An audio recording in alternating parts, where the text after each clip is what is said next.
just like to ask a general question of how each of you came to work for Copper Canyon, and then kind of maybe bleed out into the larger question of, is there any kind of conventional career path for somebody who wants to work in independent publishing? But specifically, possibly starting with all of you, or one or two of you, like how you ended up there. I was not going to, but I will now. So yeah, I joined Copper Canyon in 2022. I got started with the press as a fellow, and through at the time there was a fellowship, and during my engagement in the fellowship, the editor at the time stepped down, and the leadership team was gracious enough to interview me for the role. And I began as editor in that capacity. You asked about traditional pathways into this kind of role, and I think a fellowship into editor role is traditional, but maybe the timeline was a little non-traditional. I think mine is a story of what happens when a little bit of luck, a lot of opportunity and preparation and assertiveness meet. Um, but yeah, so that's how I came to be at Copper Canyon. Unexpected, but beautiful. Okay, Ryo, how about you? Yeah, thanks so much, and thanks for having us on today too. I love the question. I love encouraging folks to find their way into publishing and things. For me, it was um, friends helped me get into publishing, I think is how it worked out. I did an MFA, came out of an MFA in 2017. That there was, or I'm sorry, 2007. I wish it was 2017. There was, that was when we had kind of the Great Recession was just getting going. It was hard to find a job. I had been working for a marketing company for a little while. That was mostly just a friend had worked there, and I was able to get an interview there, tracking the newspaper industry. So after the MFA, I was kind of working for a corporate gig that I wasn't loving that much. This was in Chicago. But I was continuing to write poems, trying to publish poems in journals, trying to publish a book, going to lots of readings and things like that in the Chicago area. I became really good friends with Carrie Olivia Adams, who is a terrific poet, a poetry editor at Black Ocean. She is also the marketing director, I think is her title now, at the University of Chicago Press. So she kind of introduced me to press folks and those things, and I had had enough sort of prerequisite experience, having the MFA, working for marketing, to get a job as a publicist. After a couple times, I was rejected a few times at first, to get into the University of Chicago. So it was just in a lot of ways a blind application, with just one person I knew who was there, to get into it and things. And then from that point on, I kind of worked my way through. I was at Chicago for about 5 years, doing publicity with they call that job promotions manager for mostly theoretical humanities, so academic publishing, scholarly publishing. University of Chicago Press being one of the larger kind of scholarly publishing university presses out there. And that's one avenue that I would recommend to folks, is to get into university publishing, because there are a number of them. Some of them can be quite large. It's a really great place to get mentorship, to understand publishing from a somewhat rarefied realm, but one that still gives you access to what we call trade publishing. So the more, if not literary publishing per se, books that are really meant for general audiences and things, which is what we, of course, do at Copper Canyon, and many trade houses do. So, but I then, yeah, and then my career moving around was really just loving certain independent presses and following them very closely, and then interacting with them as a book reviewer, for instance, and being also maybe a little lucky that there were openings that came at the right time in my life, to be able to apply for them and court the staff who were already there, and things too. So that's kind of how I came to Wave. And a bit how I came to Copper Canyon also, as well. I knew my predecessor there, Joseph Bednark. I knew him from interacting through sales conferences and meetings at Consortium, which is an organization we'll probably talk about today, if not in the next session and things. So yeah, so my pathway was kind of like, I just applied for jobs and I got them, and it was great, and it worked out really, really well. I think there's more to say about more traditional ways to get into publishing, but maybe I'll hold my thoughts for after Michael kind of talks about his history. But yeah. Michael. Excuse me. Thank you, Rio. I think that I share some similarities with my colleagues. So, like I said, I've been at Copper Canyon for 30 years. And coming out of college with my BA, I started working in bookstores. I don't know if any of us remember bookstores. Um, but I started working in bookstores, and that's really, my job was, back in the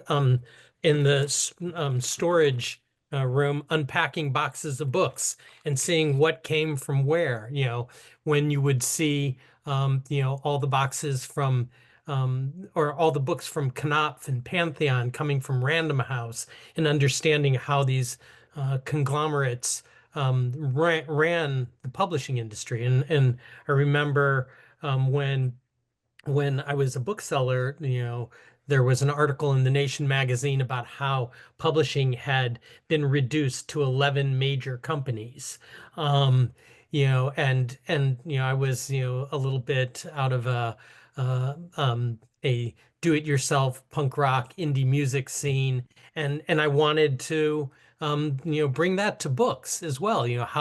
How could we have a vibrant and lively independent space for books that's not dominated by those 11 publishers. So my that led me to doing letterpress printing, handmade books, and hand binding books, and through that I became acquainted with Coffee House Press.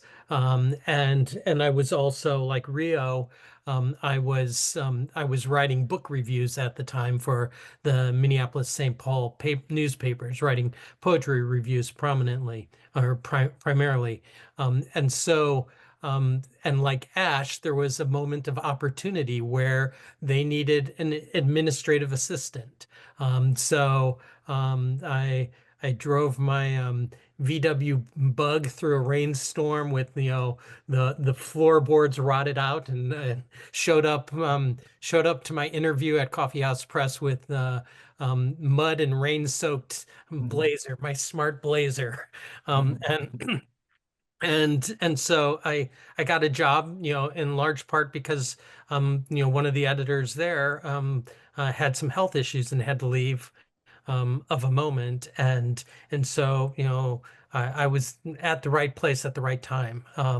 So I worked at Coffee House, first, doing bookkeeping, doing administrative work, but also managing the slush pile. And this again is in the days of physical manuscripts, not submittables or other online portals. And I was good at organizing them, synthesizing what was coming through our mailbox, and then reading and commenting on manuscripts and helping to pick them. And then that led me, it's like, hey, would you like to try editing this book? And so I remember, one of the first books I edited was a novelist by the name of Karente Yamashita, who a couple years ago got, a Lifetime Achievement Award from the National Book Award. And just thinking, that, there's somebody who I worked with from the start as a publisher. And then we are a small community in the nonprofit independent publishing circles.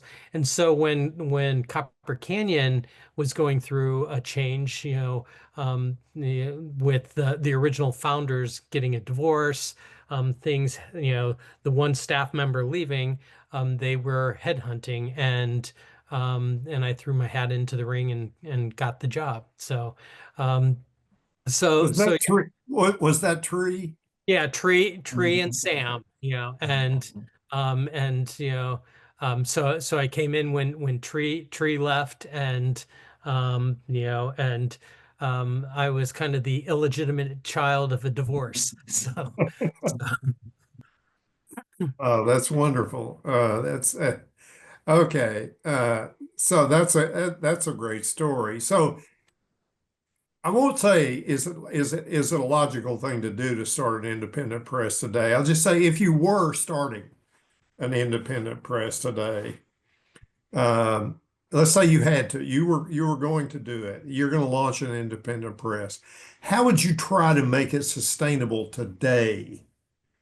What are the key elements of survival today with an independent press? I mean, Ryo, Ash, and either of you answer that? It's a very hard thing to do because I mean, publishing is difficult. The margins are very thin. Wanting to support authors, it depends what you want to do, though. So my first answer would be creative. Like you have to think about how you're going to run any organization, any arts organization, and you kind of have to think out the box from the beginning. How that's going to happen. Now, there are different opportunities for starting them. I mean, and I've had the pleasure of working for both a nonprofit and privately owned independent press. Wavebooks is privately owned. So if you're privately owned, that's great. You have a benefactor, you have a patron. For Wavebooks, that's the Wright family, Charlie and Barb Wright. And so they're able to help fund the press when its sales cannot float it. So that's the whole key here, right? Is that you will not probably be having sales that can support your operations for a little bit. So you're probably going to need some kind of outside funding, and that can be through private donations. You can incorporate yourself as a 501c3 nonprofit, and that's a good way to go. But that comes with all kinds of other requirements and things you have to do, establishing a board, tax things, etc. Or if you have a small group of of private funders, and you can have a good pitch with them and a plan, seeking those people out, building those networks. Is also very, very important. So that's another way to go. And there are starting places you can have with that. Look at your community arts organizations. Look at the folks around you. I mean, one thing I always say, I was just having a conversation with someone about starting a nonprofit, and the answer is what's right in front of you right now. What's the beginning of who do you know that's right here right now? What is your community like? Where are the events taking place? And you have to meet people, and start seeking out those avenues. And then the third thing is to maybe fund it unconventionally. So I mentioned Black Ocean before, and a large part of their early days were doing lots of events, doing tours, doing book tours that were meant to be revenue generating. In a lot of ways, we don't tend to think of book tours as the purpose is revenue. A lot of the purpose is marketing and getting books out there. But there are ways to do it where you're really trying to sell books as you're moving around, and you're living very cheaply. You're living out of your car, or doing whatever, to make that happen. But it works. Or doing other kinds of events that you can do. I mean, be creative. I was just on a meeting earlier today with the Portland Literary Arts, the Portland Book Festival. And they just did a capital campaign for their new building in downtown Portland, Oregon. And there's going to be a parking lot there that they can lease out for outside parking and things like that. So they can get a whole revenue with a parking lot, that kind of thing. So yeah, so my main thing is my main kind of thought about supporting an independent press in a way that's sustainable is it's something that you have to work at every day and never goes away.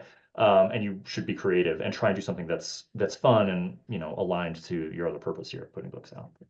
Maybe I'll stop there. Yeah, I think I'll piggyback off of several things that you said and maybe expand them a little bit more too. So thinking about the communities in which an independent press might be headquartered, I think a lot about that. And I think it's because I am in Minneapolis, St. Paul area, where there are a lot of independent presses, and there are a lot of them for a reason. This is the kind of place where there is just infrastructural funding and support through the state, in addition to all of the federal funding that might be available, or larger granting organizations that might be available to the independent presses here. So we have a lot of them here: Coffee House, Milkweed, Gray Wolf. We just have a lot of them located here. And I think often about what other states or what other locations or places might have these this internal support for kind of not even just presses, but nonprofits and arts and a lot of that, because I think there are places that are better suited to that. And if not better suited to supporting the independent press financially, then is there a built-in community? Is there an active arts community that's already there? I think if I were to start an independent press, I would look around the country for places that seem to have a vibrant art scene already built in, because if we're looking and talking about revenue and trying to talk about those creative ways to build revenue for those presses, I would think about what communities are best set up to do that, what communities are already showing up for the arts in a large way. And then two, I also think about, always have to question, like I think about, when I think about independent presses, I'm thinking about, would I do a poetry only? Would I do poetry and prose? And I think that some of those independent presses that do poetry and prose models, I think they have a slight advantage when it comes to prose books, just have different sales numbers, and they're able to kind of support some of those poetry collections that might not sell as well as a memoir or as well as a novel. And I think about Milkweed and Braiding Sweetgrass and how that book is doing wonders for that press at this current moment in time, just because of the way that it takes off. And so a lot of that, as the press grows, I imagine a strong backlist, a strong backlist, regardless of the genre, is going to be important. But just trying to think about sustainable, I don't know. Yeah, I think about that a lot, but yeah. I'll end there. To pick up on what each of my colleagues said, I think Ryo's absolutely right about, turning to what's right in front of you, turning to the community that you already have. And I think that, that's how Copper Canyon started. They were originally a group of people out of the University of California, Santa Barbara, who got together and were working on a literary magazine, and then they got an award, and then they cleaved off and created Copper Canyon Press. And then they moved here because they were offered the opportunity for some free rent and housing, and they picked up more friends along the way. And so Scott Walker, the founder of Grey Wolf, wandered in, and he started using Copper Canyon's letterpress equipment, and he started Grey Wolf from here. But to Ash's point, he saw that the funding for the arts was really good in Minneapolis and St. Paul. Same thing, Coffee House, my former employer, they were in Iowa City, Iowa, Writers Workshop graduates. They saw the funding was better in Minnesota, and so they moved there where they could get support. And to what Ryo alluded to in terms of a for-profit independent press. When his former boss Charlie Wright was starting Wave, he came up here, and he and I went out to lunch, and he wanted to pick my brain about starting a poetry only press, and I told him a joke which I think was probably unwise, but given his wealth, I said, well, you know how you make a small fortune in publishing, don't you? And he said, no. I said, start with a large one. And that's, and I think that that it does, it's not a money-making enterprise at this scale. But to Ash's point, when you can have a variety of things, cookbooks, etc., you're going to have a little easier time to make money. But still, any independent press, I would say keep your focus, keep your passion. That's what sustained us. Staying poetry only press, led us to Pulitzer Prize winners, led us to Nobel laureates, National Book Award winners, because we are committed exclusively, we're dedicated to what we love here. And I think that we know, our community of poetry readers, poetry lovers, and we try to meet them wherever they are.